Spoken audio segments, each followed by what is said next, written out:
You want to try to take 9 inch of our property? We will take 20 foot of yours. We have lived in our house for about 8 years in a rural neighborhood in Arizona.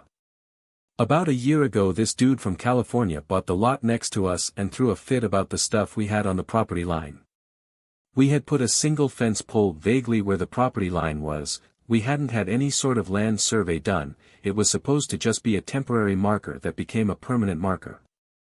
Dude was absolutely livid that we had vehicles parked on his property. The very tip of one of our cars was touching the established boundary. He threatened to have our vehicle towed. So we simply had an actual land survey done and it turned out the property line was a good 20 foot into his property. Homeboy should have just let sleeping dogs lie and not been in beehole about a few inches. Edit. I had some journalists reach out to me and ask for some more comments, so here are the updates you asked for. Feel free to ask more questions for more clarifications or ask again if I missed yours. Hello. Thank you for reaching out. Zip code, redacted, for GPS reference. It's a small, rural neighborhood in the mountains of Arizona.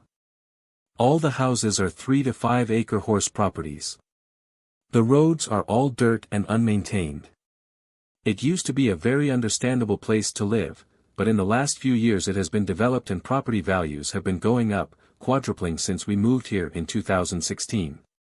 This has attracted a crowd of people who care what yards look like who simply weren't here when this was cheap. The neighbor is one of these new people.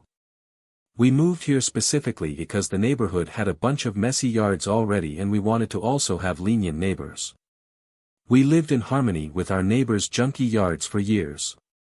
The neighbor introduced himself by calling the county on a bunch of us anonymously. We knew he called on us because he was bragging about calling the county on several other of the neighbors for their messy yards, so whether he intentionally included us in the report or not, he brought the inspectors to the neighborhood. He came on our property by at least 40 foot, before there was a fence, to closely examine our piles of scrap metal. We caught this on camera and confronted him in text. It turned out he was very angry that he had purchased land next to a pseudo-scrap yard. We had several cars in various stages of disassembly and piles of materials. Keep in mind, this is the country. This is normal out here, we're on 5 acre lots. Another detail that I missed in my original post, he isn't even living on this lot. He bought a lot with a very small cabin 3 houses down along with the lot next to us with the intention of turning it into an income property. After we confronted him in text, he confronted us in person in our front yard, leaning against our "No Trespassing" sign and screaming obscenities at us. 3. We haven't seen him since we saw him on our security camera observing the survey markers, dismayed. It's entirely possible that we entirely chased him out of the neighborhood. The people on the other side of his lot, who have an equally trashed yard from their small-scale pig farming operation, that he should have known existed before buying the land, had such a bad experience with him that she had a restraining order on him. They are also having a potentially equally funny dispute about a shed that she built fully on his lot over 15 years ago, which means they're going to have to go to court over who now owns it, and our adverse possession laws are certainly on her side. Currently we are building an ugly fence on the newly surveyed property line.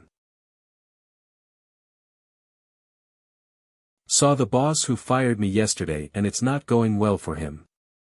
3 years ago, I was fired from a stained glass studio where I worked as an artist, glass painter and designer, for being vocal about company safety.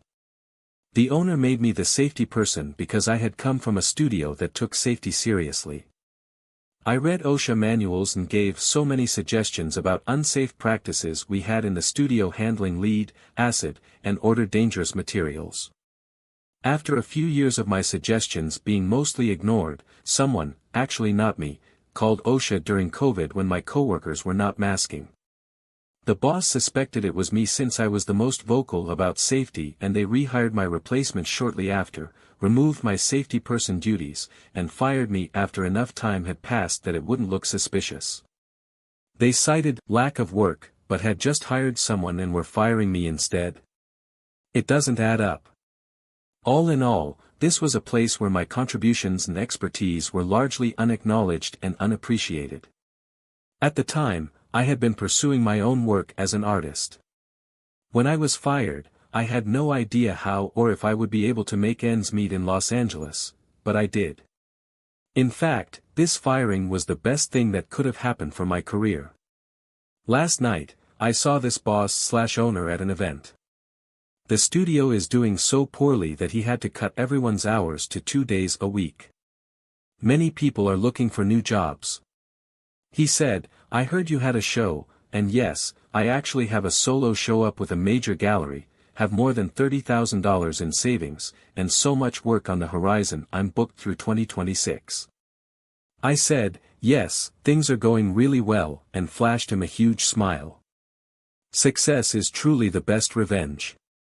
Edit, obviously did not expect this post to go so crazy, thanks to everyone who is sharing their own stories of living well after being fired from a bad job/toxic workplace. The number one comment I'm getting is, "Who tells someone how much they have in savings, lol. I didn't. I only said the part in quotes. The other information is for you, the reader, to know to help you understand where I'm coming from. Honestly, I'm appalled at how many people lack basic reading comprehension skills, but here we are. Also, obviously this boss didn't tell me how bad the studio is doing, I learned that from former coworkers I saw at the event. The crazy thing is he literally cut hours that day, so everyone was still quite upset. Again, all that was said is in quotes. My landlord thought he could pull one over on me, but ended up learning the meaning of, "You should have read the fine print before you signed it." TLDR, the real estate company that owns my apartment thought they could intimidate my roommates and I into signing a new, do-peer contract, but ended up getting bit by their own laziness. Edit for clarity, in Germany, it is common to have indefinite rental contracts, which do not have a set end date and remain in effect until termination, usually by the tenant. Some context, I live in Germany, which has extremely strong tenants' rights. I've been living in my apartment for about 8 years now. About 1 year after I first moved in, I got a letter from the company that owns my apartment building. In short, it said this. "Dear Mr. X. We are canceling your existing rental contract. If you wish to continue renting this apartment, please sign this new contract, with higher rent, or move out within 30 days. This scared the hell out of me. I was living in a city where the rent prices were skyrocketing and I had only just managed to find a long-term apartment I could afford. As soon as I began looking at my options, it became clear that I was either going to have to fight what was essentially an eviction or move back to the US and start building my life again just after I had finally found some stability. After I asked around a bit, someone tipped me off to something called a victories, which is essentially a non-profit group that advocates for tenants' rights and gives its members the opportunity to get legal advice regarding their rights as tenants. I looked one up near me and booked it over to their office. I explained my situation, filled out some paperwork, and went to speak with the group's lawyer. I showed her the letter and my current contract and she looked over it for a few minutes without saying a word. After what felt like an eternity, she looked at me and said in her most diplomatic German legalese, "You have nothing to worry about."